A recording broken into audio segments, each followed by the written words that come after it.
Welcome to the Mindset Game podcast. I'm Vered Kogan, and I'm delighted to introduce you to Barry Goldstein.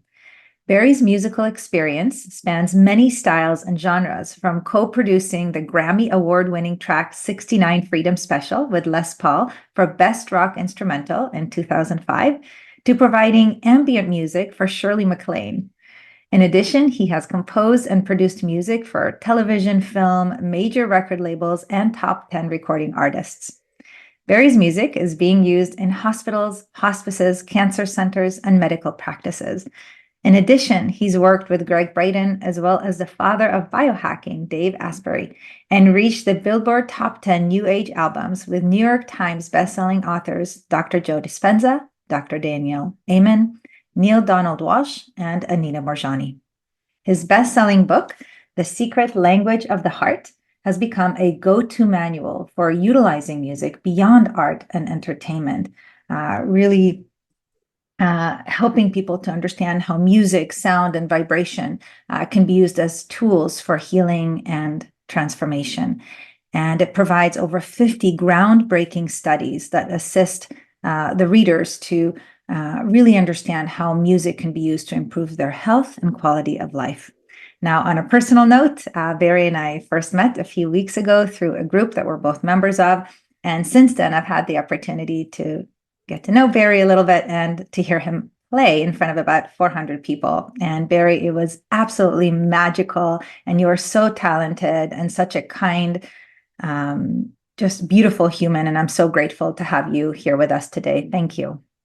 Well, thank you for having me. And yeah, so glad that our paths crossed and now we get to share all of this beautiful information with your audience. So I'm excited to be with you today. Thank you. How about we start with a little bit of your story? I know people are always curious, like, how does someone, grow up to become a Grammy Award-winning artist or to do these amazing things in the world? How did that happen for you? Well, music was always a big part of my life. And even growing up, we had a piano in our house from a very young age, and my mom played by ear. So there was always kind of music in my house. My sister played the piano. My father sang, although my mother tried to stop him. Uh, and, it was at a fairly young age that I felt something, a connection that music was going to be more than, just something that was incidental in my life. There was a purpose for it. And as I grew up and started playing, my intentions became on becoming a professional musician. And actually the guitar you see behind me, that cherry sunburst guitar, my dad bought me that guitar when I was 14 years old. And it is a Gibson Les Paul. So, when he bought it for me, the intention was to buy a guitar, but it wasn't that one because that one was very expensive and we really couldn't afford it. But the salesperson at the music store knew that my father was going to buy a guitar because we were looking to purchase something, and he showed us a couple of guitars, and he took that guitar out, and literally it was this hot pink plush velvet inner guitar. It was the 1970s. And when he opened it up, my dad was destined to buy it for me because he saw the excitement when I saw that it was the guitar that a few of my idols were playing at the time, which was Jimmy Page from Led Zeppelin and Carlos Santana. So very different from the music that I'm sharing in the world now. But my father made me make a promise with him. He took me aside and he said, I'm going to buy you this guitar, but I want you to promise me that you're going to stick with music. And so, as a 14-year-old kid, of course, I promised him because I wanted to get the guitar, and didn't realize in that moment that it was really creating a rite of passage, that my intention and his intention was really being anchored in this male energy of commitment and him having enough faith to buy me that guitar. So for many years, as when I became a professional musician, I would look at that guitar, and in times where I was kind of struggling as I was coming up in the field, I would look at that guitar and think, wow, this guitar can, pay my rent for 3 months. But I remembered that promise that I made my dad, and I would literally look at the name on the guitar, and it had a big significance for me. The name Les Paul became ingrained in my being, that this was my father's faith in me. So this was kind of my first exposure to intention and vibration, because I think in that moment when I made that promise and reinforced that promise and commitment, every time I thought about selling that guitar, I would think of that commitment. And literally 30 years after my dad bought me that guitar, I started working with Les Paul, the guy whose name was on that guitar, the guy who invented the electric guitar. So it was a strong lesson for me that we can become the vibration of what we're seeking.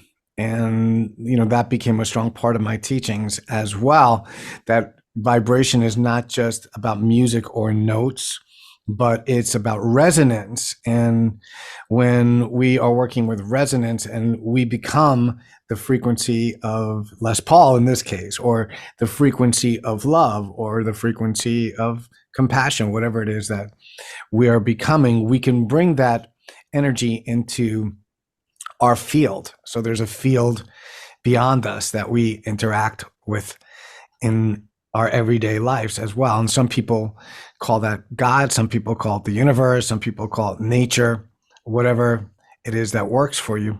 But that's how it really started for me. And in the process of becoming a musician, and again, I was more of a rock musician. I was producing hip hop. I was producing club music. I'm a New Yorker, so that type A personality. And how I came upon doing the music that I'm doing now was an experiment, because I was getting burnt out in the field of creating music every day. It became a job. And you might relate to this, or your listeners might relate to this. When you have an intention for something, it manifests, and then it's not exactly what you thought it was. And you have to pivot sometimes to come back to mission.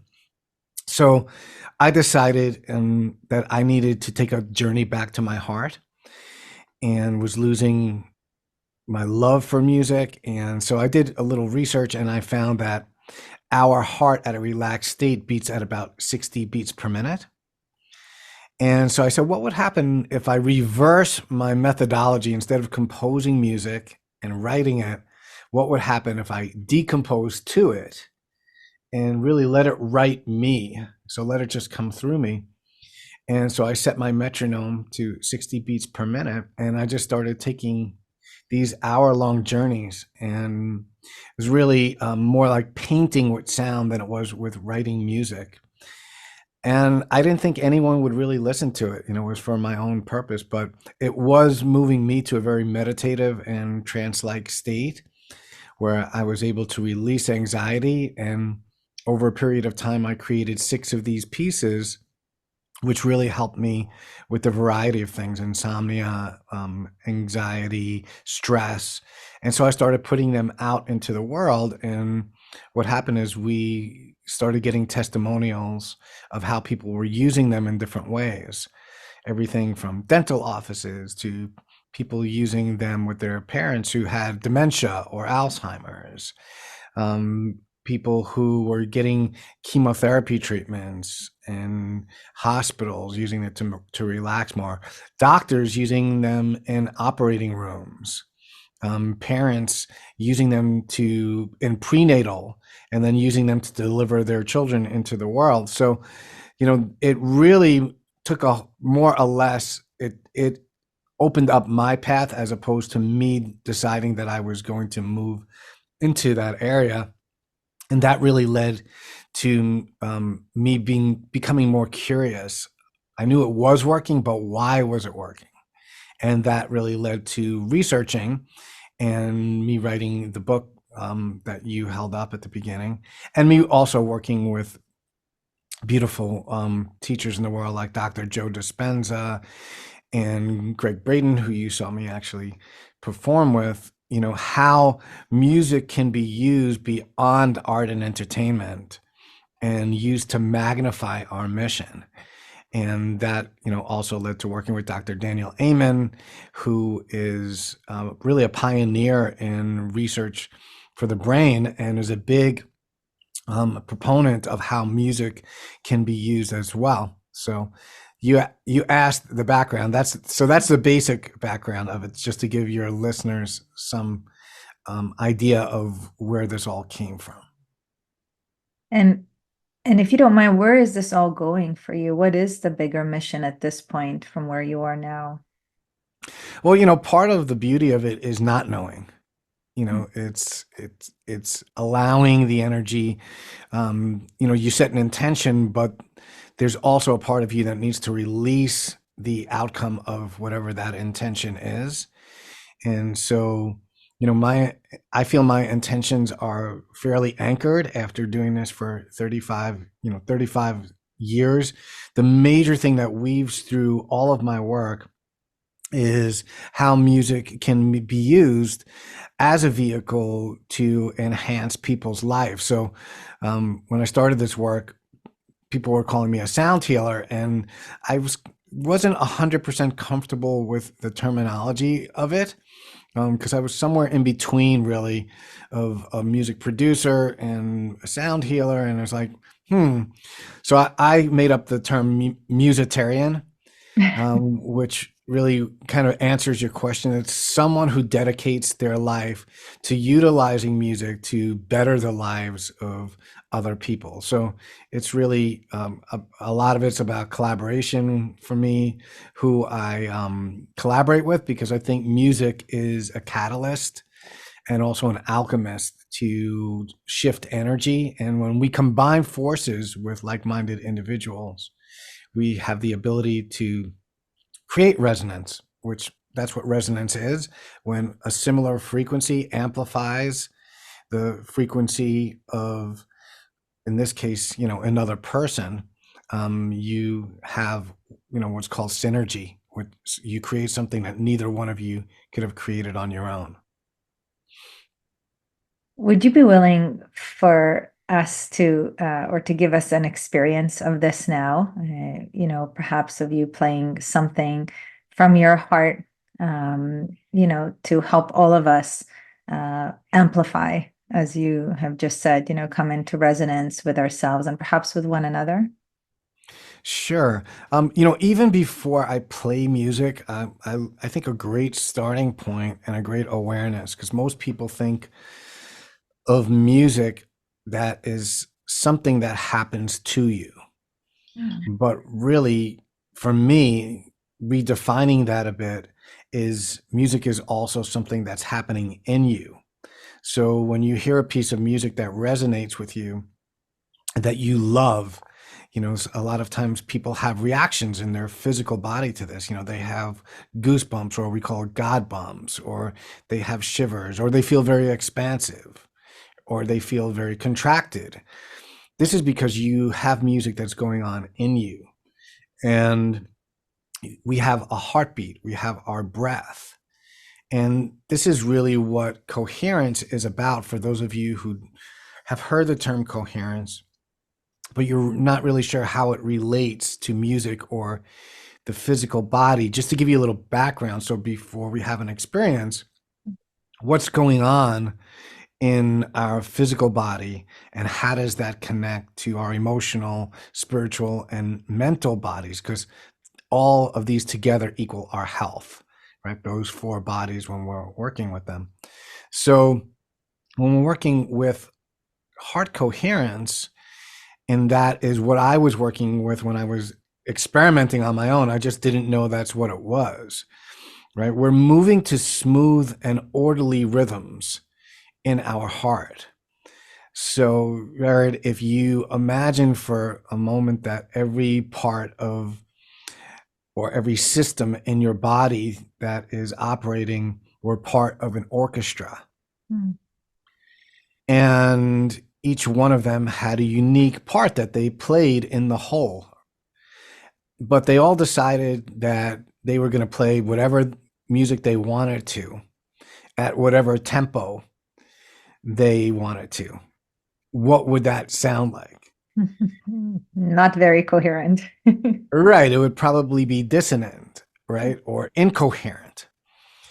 So our heart is basically conducts the rhythm to all of those unique parts. And when it moves into smooth and orderly rhythms, it's sending out those messages to the individual systems, our digestive system, our lymphatic system, our endocrine system. And what happens is in this coherence is that we can improve our heart rate variability, which is a prime marker for our overall health. And we can move through a lot of anxiety and stress in our life. We can sleep better. All of these things can occur. So it's not just subjective findings where someone has an experience and they actually, tell you how they felt.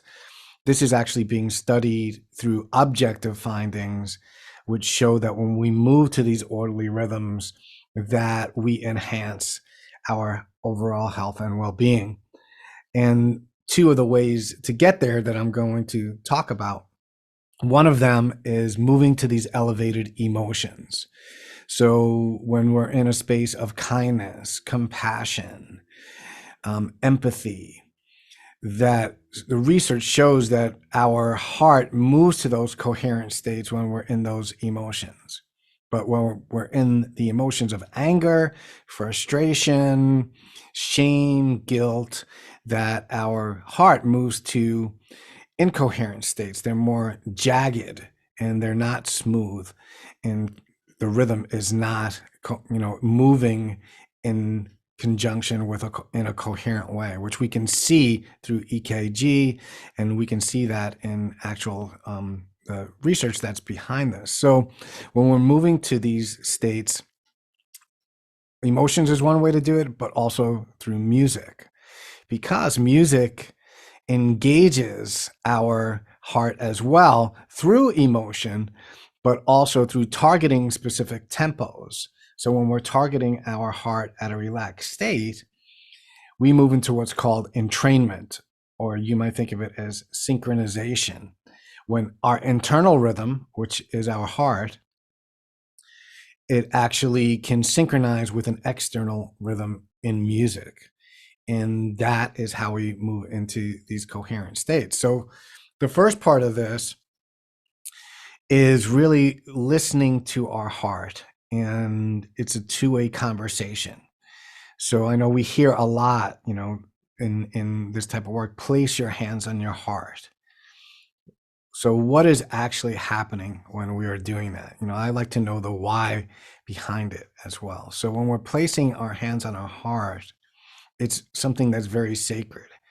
It's not just something incidental, but think of allowing someone that you love touch your heart space, how sacred that is and how intimate that is.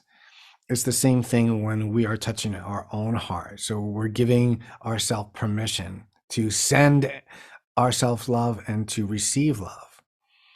And so when you place your hands on your heart and you close your eyes, when you close your eyes, what happens is you're starting to slow your brain waves down. So research has shown just by closing your eyes, you're engaging in alpha brainwave states, which are really a gateway to creative energy and moving into flow states. So placing your hands on your heart creates something sacred. Closing your eyes slows your thought process down. And then if you envision something or someone that you love and sending them energy and giving yourself a big breath in through your heart and then sending them that energy, that's a great way to open the space, because in general, most people have an easier time giving love or giving energy than receiving it. So opening up the heart space to first sending love, and then how would it feel to receive love back, that same love back? So giving yourself that big breath in and then releasing that breath to every cell in your body, that energy of love being sent back to you.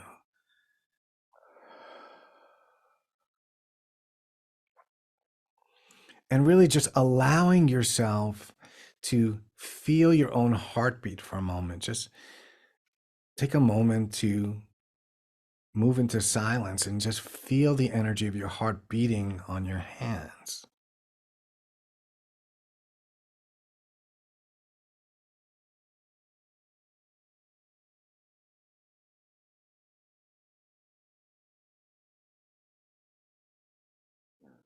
So this brings in an awareness that no matter what's going on in your life, whatever you had to do to even watch this interaction here, that you have the ability to come home to your heart at any given moment in your day and in your life.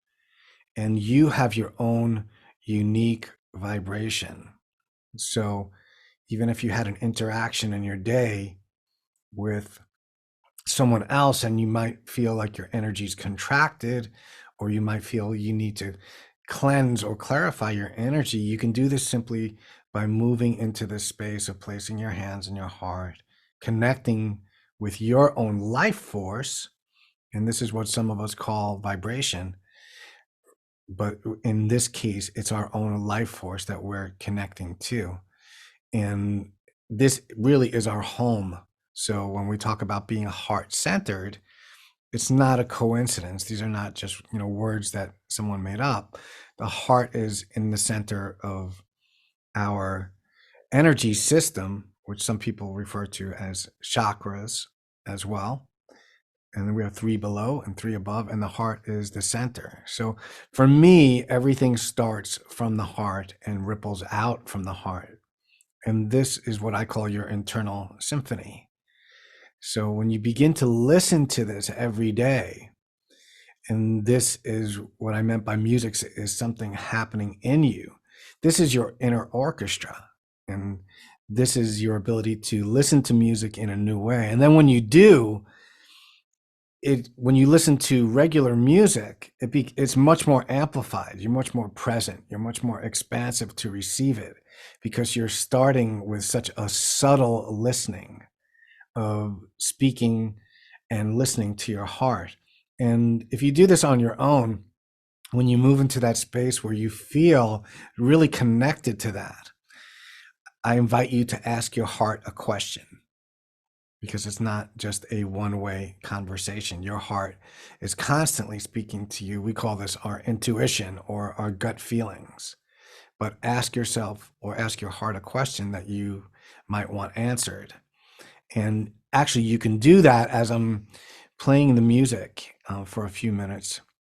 I invite you to go inward and continue that process of just breathing in and out of your heart and allowing yourself to receive the energy. So you're going to feel a lot of beautiful, loving energy, because that's the intention that I'm putting in to the music as I'm playing it for you. So I don't know what I'm going to play. I'm just kind of connecting to whoever's going to be listening to that. And music is a carrier of information. So that's why you're able to hear a composer's emotion and feel it, because music is carrying my intention in it. So just allow yourself to receive it. There's nothing you have to do. Just breathe gently in and out of your heart. And when it is towards the end, I'll just gently bring you back. And it might take a second for me just to get set up here.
And just give yourself a big breath in through the heart.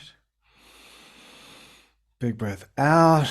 You can move your toes a little bit and your fingers, just feeling yourself more in the room, more expansive in the heart. And it doesn't take long. It doesn't take as long as we think to move our energy into a more expansive state. Wow. Thank you, Barry. You're welcome. Half of all of us. Thank you. Yeah, My pleasure. that felt very expansive for me. Awesome. Yeah. I had kind of like an experience. May I share with you really fast what kind of Sure, happened? sure.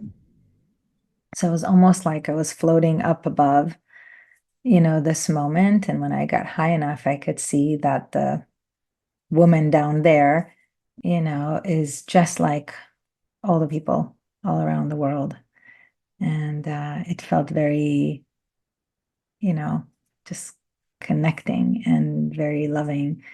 And I could like see that very clearly and feel that very clearly. Yeah. So thank you. You're welcome. Yeah, I think, one of the main points that I always want to leave people with too is that music can move beyond random experiences. So I'm sure that most people here and most of your audience have had experiences where they've been affected by music in a very powerful way.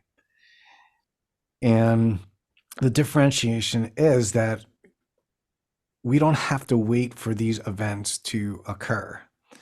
And just as we can create a program for our weight, right? We can create a program and workout in the gym.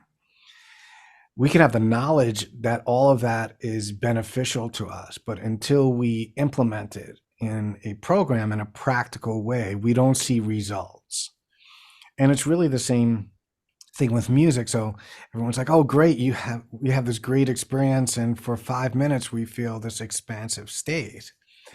So two things. One is what are you going to do now that you're in that expansive state? Like I would invite you to, after this interview, move in being gentle with yourself. Don't just go back to work, but take some time and journal and tap into the energy of that expansive state to create something in your life in some way, whether it's just creating the rest of your day or whether it's creating a chapter in your new book, or whatever it is. So when you're in these expansive musical states, I always love to move into creating something. Secondly, is it's not that difficult to create your own music program either. So for those of you who are listening who want some practical uses of how you can do this, one would be start thinking of music as you think of the same way you think of food. What are you nourishing yourself with today in terms of sonically? What are you bringing into your day? So just like breakfast for you is breaking the fast of having eaten, right? You haven't eaten in 8 hours. What do you want to start your day with after your ears haven't listened to anything in your day, right? So you're breaking the fast of silence. So starting your day and asking yourself, where am I now? Starting my day, where do I need to go? So even looking at your schedule, like what's your schedule like tomorrow morning? What type of music will be the bridge for me to get there? So, you might want to be in a relaxing state to start your day and listen to some peaceful music, but you might also be in a leadership role and you might want to play something more fun and something that's going to inspire you. So what's one song that makes you feel happy? That's a great way to start a music program. Like mine is the Jackson 5, The Love You Save. When I listen to that song, it's hard for me to, be in a bad mood. So starting your day with a song that's going to nourish you. And in the middle of your day, just like lunch is revitalizing your energy after your energy might be somewhat depleted, you're feeding yourself again to restore and rejuvenate your energy. So for me, I spend a lot of time in this room getting up from behind my desk, this area, and moving a bit is great. So a lot of research around showing how dancing to music can improve cognition in your day, as well as shifting your environment. And again, ask yourself, where do you want to go in your middle of your day? You might want to just settle down, move into a place where you're going back into your heart, listening to something more peaceful, coming back to your own energy. And then at night, I think of music as night kind of like dessert, Yeah. after dinner. Like what is going to be something sweet to actually nurture you before bedtime? Because so many of us are moving from our type A personalities. This is what I call our beta brainwaves, which are our faster moving brainwave states where we're in to-do state, right? I have to do this, this, and that. And you need that attention during your day. But evening is more about being than doing. So being the energy of compassion or kindness or gratefulness before you move into sleep, and not just shutting your phone off and going to sleep. Because what happens there is you move from those beta brainwave states, and there's no transition to gently slow down. And that's why we have 75 million people in this country with insomnia, because most of us are getting to sleep, but we're not staying asleep because we're not gently bridging those states. So if you start playing music about an hour before you go to bed at night, that is going to gently transition that for you.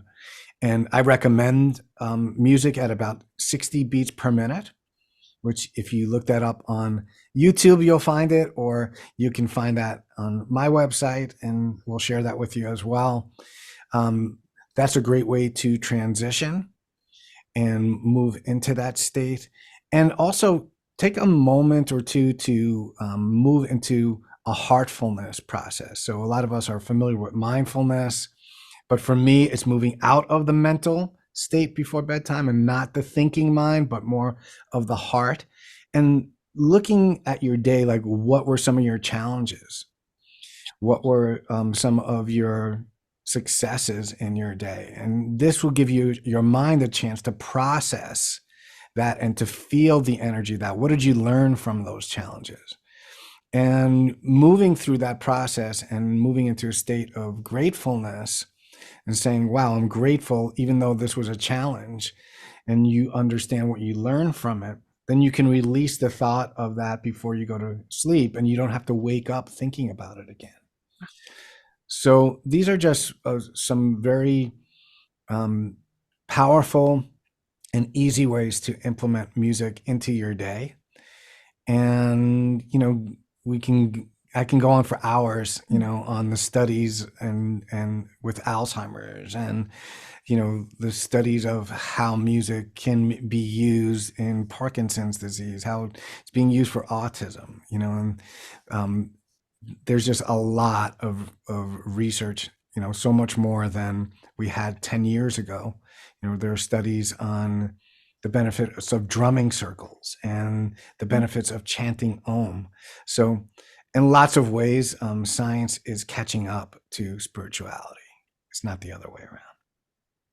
Wow, super cool. And I appreciate that you gave us some ideas of what we can do, in terms of waking up throughout the day and before going to bed. One of the things that I do in the morning is I have this mind movie. My eldest daughter, Maya, makes these infinity mind movies, and she has, people choose the music, the soundtrack that goes with their goals and affirmations. And, for me, really being present with the music while I see images of things that I wish to create in my life, some of which that I've already created and some are in process, it really does make a difference for the rest of my day. It's like it has a carryover effect, into the rest of my day. And, you mentioned the word like programming ourselves earlier, and I kind of see it in that way, right? I'm almost like programming myself for my future. I hadn't thought about, before bed, because I sometimes watch my mind movie before bed, but I hadn't really thought about listening to kind of more calming music before bed, and as I kind of do some of those reflections. And so thank you for that idea. I think what's also really interesting here is the connection between music and physical healing. And I know that there's a lot of information that's available in your book, and of course, elsewhere. For someone who is going through some physical challenge themselves, or maybe a loved one is going through something, what type of music, sound, vibration do you recommend that they listen to accelerate the healing? Yeah, I mean, it really depends on the person, and just like medicine, the best type of medicine is not a one size fits all, prescription across the board, but really it's individualized medicine. So you really have to ask yourself and check in what music is going to be best for me in terms of where I need to go. If a person's depressed, sometimes calming music is not always the best music, but if a person is stressed, then absolutely. So, I mean, I think in general, most of us need more relaxation, and most of us can do with reducing stress. And so I can use that as a starting point, and with the precursor, check in with yourself and see if it feels good for you as well, because ultimately you're your own sound healer. But, stress is a precursor for most chronic illnesses that we experience physically. So anything that we can do to deal with our stresses on a daily basis is going to help. And again, moving to those more peaceful states. So if I had to suggest some of my music for you, I would say I have a series called Ambiology. That is, all of them are at 60 beats per minute. They're all an hour long, so it really gives you a chance to move into a state where you're experiencing and releasing more stress.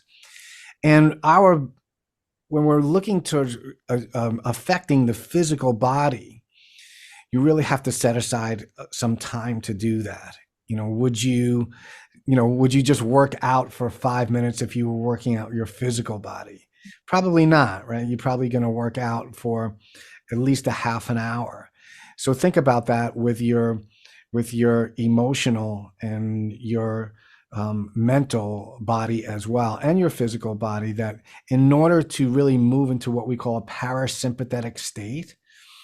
And so that's when your body is experiencing rest, rejuvenation, and restoration, right? It's when we stop running from the bear, which is our sympathetic nervous system, and which is our stress during our day, and we feel safe enough to relax. So think about that. What do you need to relax? And most of the time we ease into that. So I would say set aside 20 minutes for yourself and just allow yourself to receive. When you're listening to music, like the music I'm suggesting, you don't have to necessarily intently listen to it like you would listen to a song per se. So you can put it on in your room in the background. And if you think of how you feel when you walk into a spa, right? When the candles are lit and the music is just, gently playing in the background, you don't have to like stare at the candles to get the full benefit, right? You don't have to listen to the music every note. And it's the same thing. You're setting up an environment that's conducive to healing. And when your physical body can move into those states where you're moving into the parasympathetic state, and a large body of research showing that music can get us there as well, you're experiencing rest and digest, right? You're able to not just digest food, but I think of it as well, you're able to now slow down and digest situations and challenges that are happening in your life, right? That have created that stress, and you're coming back to a state that's more conducive to your body healing. And that's, the same way we have to create an environment for peacefulness in our surroundings. You have to create an environment of peacefulness in your physical, mental, emotional, and spiritual body. So that, for me, is really the first step to using music for healing, is recognizing that healing is not just something that happens in the physical body. It also happens emotionally, mentally, spiritually as well. So I think of healing anytime we can release a block of any kind, that the potential for healing can occur. So releasing stress, you can move into a state of healing with that, and also releasing emotions that you've carried around for a long time. They all affect our physical body. If you think about how an emotional situation triggers something in our physical body, where you've had a challenge, maybe an argument with someone, and you feel nauseous afterwards, or you have a conversation that didn't go well and you have a headache. What would happen if you repeated that day after day? Do you think that eventually would affect a part of your body where you're feeling it? And for me, the answer is yes. Mm. So why not use something that's low cost, non-invasive, easy to implement? Um, we utilize pharmaceuticals, for a lot of the physical body. What would happen if you started using acoustaceuticals, which is what I Awesome. call the music that I'm sharing. And it's not an either or. Don't stop your medical care, just utilize it to support whatever it is and experiment with it. Yeah. I love this. And I have a question for you. So, someone once told me that, let's say if I want to, let's say I feel really angry about something or frustrated about something, that if I want to shift my state before going to listening to like relaxing music or something that makes me feel happy, Mhm. that I should first find some soundtrack, right, that has the vibration that I'm feeling, right, like the anger or whatever. And then once I'm there to transition into music that is more of how I want to feel. How true is that, that we should have that step before how we want to feel? Yeah. Again, you have to check in. And if you're really moving a lot of anger, you have to meet yourself where you're at, right? If you're listening to a piece of relaxing music, but you're still cursing the individual, right? Then obviously you need to transmute some energy beforehand. And there is something to be said for that. I think I have a general process that I utilize. I call it IRA. So it's easy to remember, IRA. So identify, release, and attune. So if you identify the energy that you're holding, like in this case, you said it was anger. So that's great. You've identified the emotion. Now, how can you release that? Maybe it's going into the woods and screaming at the top of your lungs. Maybe it's listening to a piece of music that's going to do it. I had a friend who loved listening to heavy metal when he was angry. That helped him move the energy. But after you identify, you want to release it before you attune. So, and I think of this similarly to an instrument. So if you had a piano in your house and it was going out of tune, wouldn't you want to know why it's going out of tune? So you have to identify the environment around it. And you might bring a piano tuner in and said, "Oh, I know why this is going out of tune. The room doesn't have enough moisture in it, or the room has too much moisture in it. Or when was the last time you played the piano? Or is your 4-year-old, daughter banging on the piano when you're not there?" Right? So now that you know what it is that's taking the piano out of tune, you can correct that and release the conditions that took the piano out of tune. But if you just went to tune the piano and didn't know, what's going to happen? Right? It's just going to go back to the environment, the same environment, that room being dry, and it's just going to go right back out of tune again. So I always say, before you're trying to raise your vibration or really change your emotion. So if we define that, because a lot of people just talk about that, raising your vibration, what are you really trying to do when you are raising your vibration? For people who don't understand this terminology, it's almost like another language. For me, in my experience, what I'm trying to do is shift an emotion.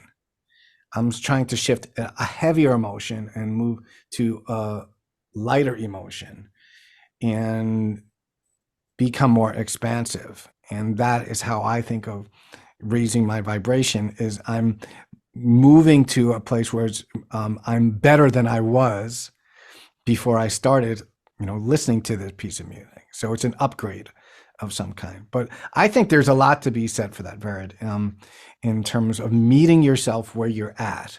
And they've showed studies with that as well in psychotic individuals and individuals with schizophrenia, that their brainwaves are moving much faster. So if you play them a piece of relaxing music, it might not work for them in terms of relaxing them. So you have to kind of meet them where they're at. And with them, it would be asking them what music they like. Their preferred piece of music first might work a lot better than just prescribing a piece of music that you think is going to be good for them. Let them listen to something they enjoy first and then kind of bring them down gradually and create that place of safety. What a great example of that research. And, through the lens of something called internal family systems that I work with, where we have parts of us, different sub personalities, if you will. We have our self, which is that coherent, compassionate, loving, curious, caring part of ourselves. And I see this, your kind of identify part of the IRA model that you presented is kind of pausing to say, all right, what's happening, right, in our family, right? What are some parts that want to say, I'm angry, I feel ashamed, I feel sad, I'm worried, whatever it might be, right? To give them a voice.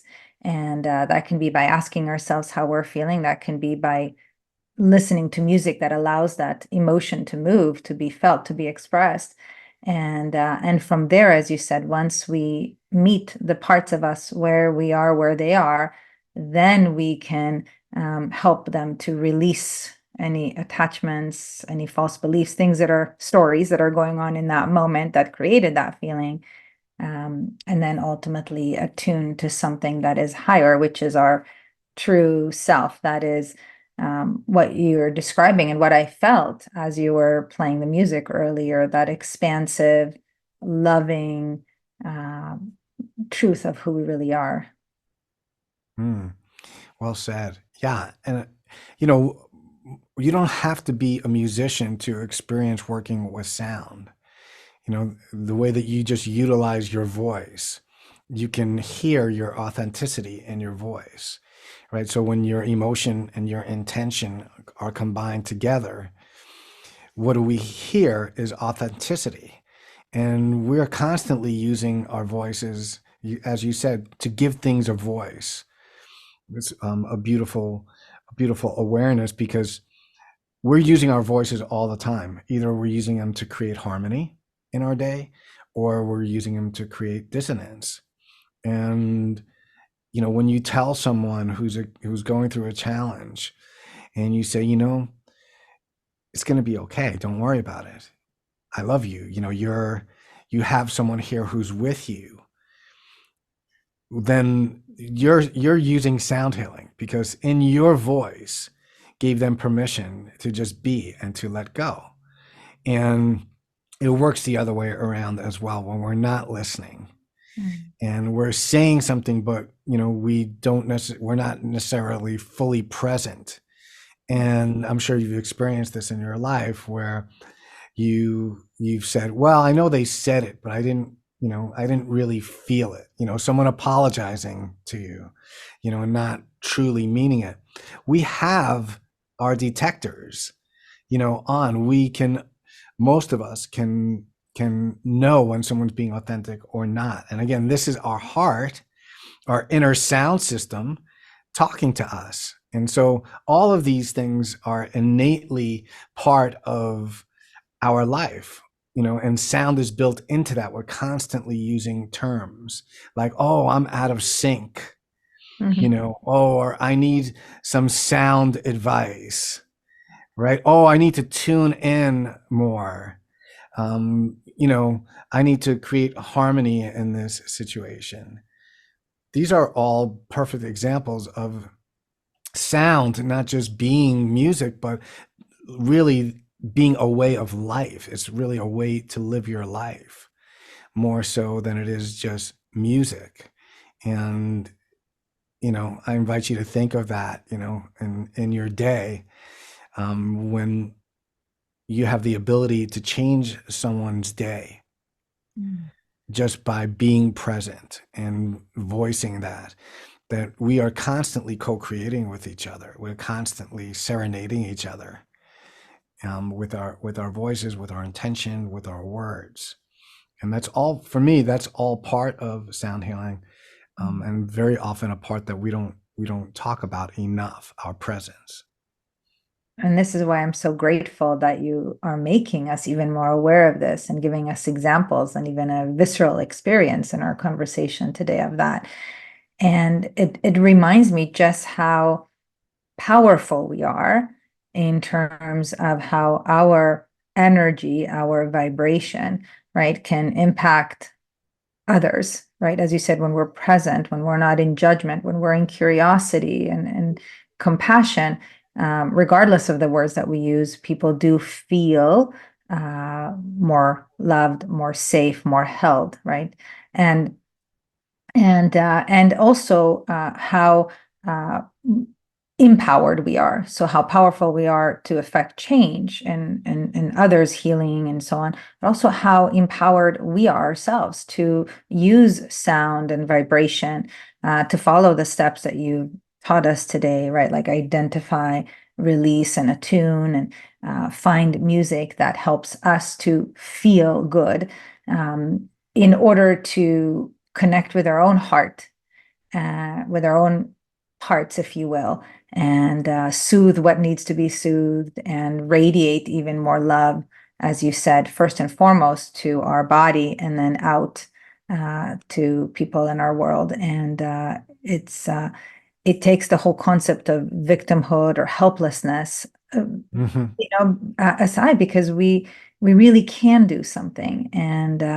And so I'm so grateful to you for sharing all of that with us. How can people access even more of your music to be able to have the experience of dialing into these different vibrations and of course studying from you? I know you have courses and events that you do. How can we engage with you?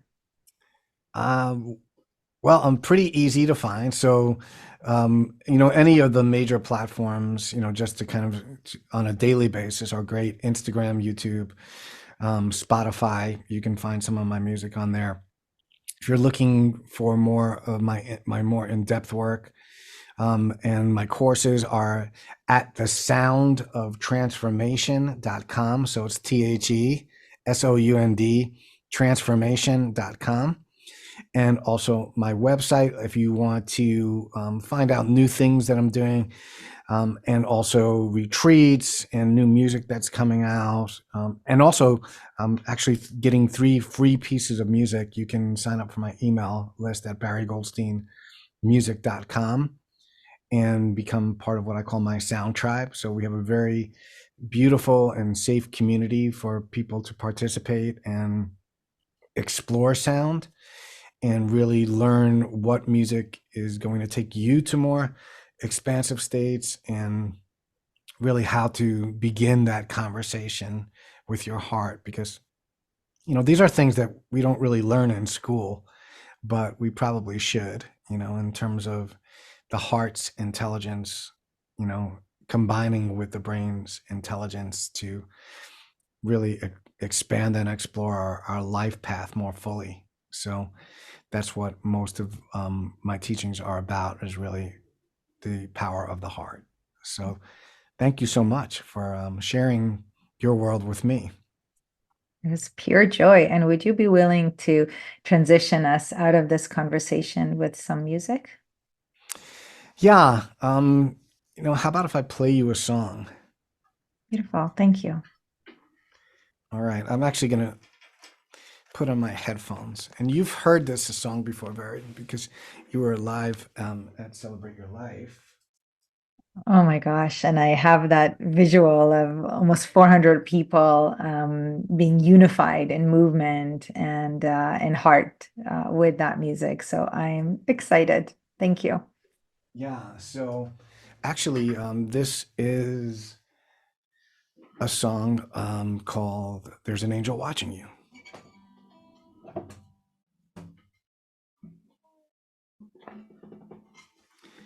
And this song is really a song about faith and knowing that we are never alone. And I invite you just to go inward. Maybe place your hands on your heart if it feels good for you.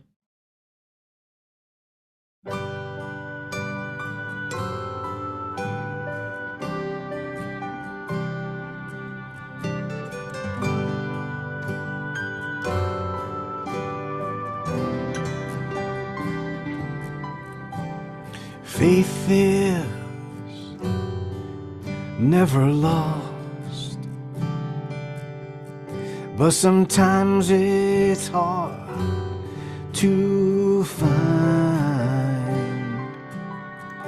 Sometimes she prays out loud, 'cause it helps her ease her mind. If she could just touch their wings, if she could just hear them sing,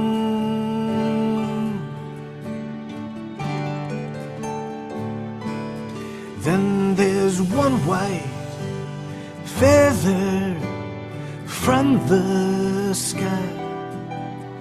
There's an angel watching you. Yes, there's one white feather from above. There's an angel watching you. Now love is never far, but we search so hard to find. And when you finally come back home, love was waiting there inside, and she knows she'll find her way, and she prays that she won't stray.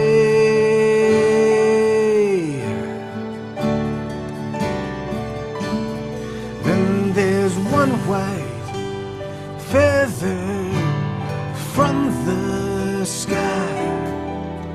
There's an angel watching you.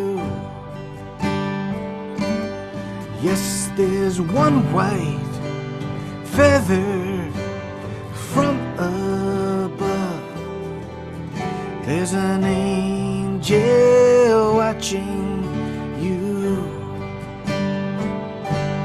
Now in dreams she flies heaven bound. She dances with them in the clouds.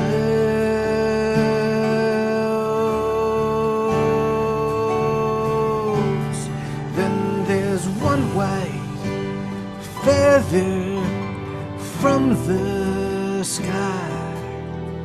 There's an angel watching you. There's one white feather from above. There's an angel watching you. Yes, there's one white feather from the sky. There's an angel watching you. Yes, there's one white feather from above. There's an angel watching. There's an angel watching. There's an angel watching you.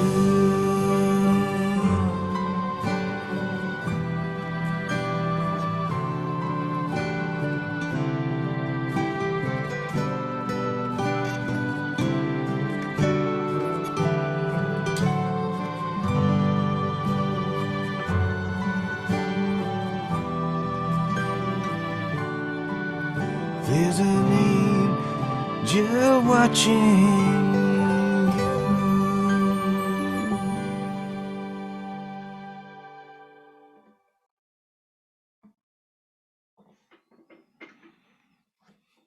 So Blessings to all of you. Thank you so much for having me and being present here with me.